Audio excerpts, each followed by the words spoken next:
What makes our stories memorable? Why is it we flock so heavily to those heroes' journeys in all their myriad forms? And why have we begun to see a rise in popularity in people playing Dungeons and Dragons? Have we begun to fall back to our roots of oral storytelling? In turn, have we decided to rewrite the definitions surrounding fantasy epics? Let's take a different look at a nerd's game, re-examining how it might in fact be the redefinition of humanity's desire to tell stories that will be remembered for ages to come.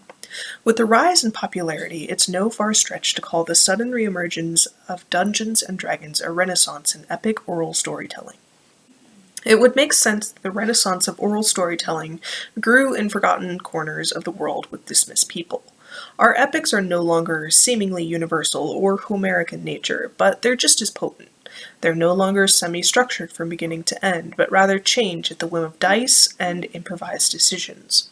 Our epics aren't told by the ancients anymore, but rather often self-proclaimed nerds gathered around kitchen tables or in basements rolling dice and wandering through the theater of the mind.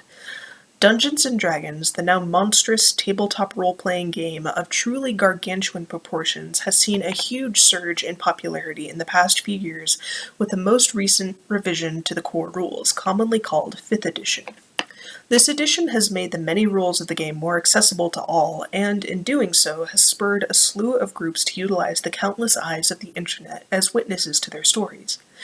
Once a game isolated from group to group, each storyline created completely uniquely and exclusively to said group has now seen some groups who have shared their games with the world via live streams create a new genre of storytelling. We are taking high epic fantasy down from the unreachable pedestal standards set by amazing authors like J.R.R. Tolkien or C.S. Lewis and making it more accessible to the every person via dice and commonality. A fantasy epic must usually meet a few criteria to be considered an epic. Let's use The Lord of the Rings as a baseline, then adapt it to the basic structure of a D&D campaign. First, the story is usually split into 3 or more distinct parts. This can be seen as the 3 books or 6 parts that make up the whole of Lord of the Rings: The Fellowship of the Ring, The Two Towers, and The Return of the King, with each book having 2 separate parts.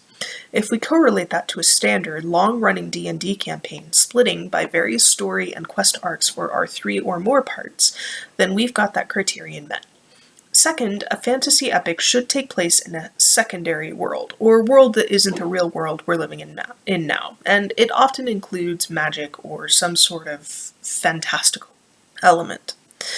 Check for Lord of the Rings since it takes place in Middle-earth, and check for nearly any archetypal D&D campaign since a DM can either take from pre-existing campaign fantasy worlds like Greyhawk, Dragonlance, or Eberron, or create a new world entirely for their campaign.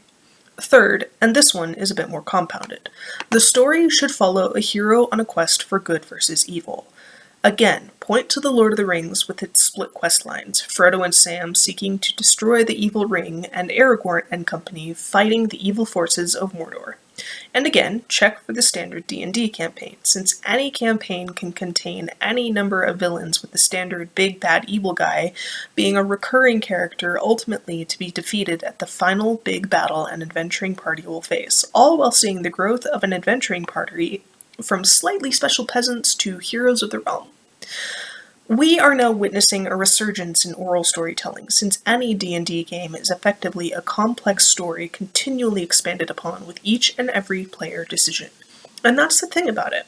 We've grown so accustomed to manufactured stories, each plot thread predictable, not that it's a bad thing, just that that's become expected, that we've forgotten about the humanity in our content. It's easy to turn on a movie and play it to an empty theater because we know the movie is isolated in its contained story instance. It won't change, its entire being created from beginning to end with no chance of revision or variation. It has been completely and refined to the extreme. There have been revision after revision, take after take, just to create the perfect product that will engage with the largest audience possible. D&D is different in that the story will never end, and there will only ever be one instance of the story existing. It will not be refined and done over until it is right. At no point will it be edited before seeing human consumption, instead being consumed at the moment it is created. Rather, the world it creates will exist purely in its flaws, much as our own lives and worlds do. We seek to escape, and D&D truly does so by giving us an entirely new world to live in, quite literally live in, creating a character who will never exist beyond paper, and then speaking them aloud, narrating this new life created and not knowing where they'll end up whenever, if ever, the storyline they live in concludes. And that's the thing too. Their storyline will end. But the world they live in, should a dungeon master do it right, will feel as though it will continue to exist and live. An entire world spoken into being, just as Olympus or Asgard or even the forest in A Midsummer's Night's Dream exist verbally, yet more than that. What makes it special beyond simply reading a book or watching a movie is the total immersion into a game. We, as our characters, get to watch ourselves grow alongside the world, not to mention watching ourselves have a hand in changing that world in a tangible way. D&D has long since been regarded as a nerd's game, the dice and combat math turning people away from what is, at its core, a story game. In the preface to the Player's Handbook from Mike Mearls, the lead designer for D&D's 5th edition, Dungeons & Dragons is described as an exercise in collaborative creation. Your collective creativity will build stories that you will tell again and again, ranging from the utterly absurd to the stuff of legend. This is to say that this new format of oral storytelling is no longer the work of one mind's creativity. It is the amalgamation of multiple minds working in tandem with each other, much in the way our minds used to make stories with friends as children.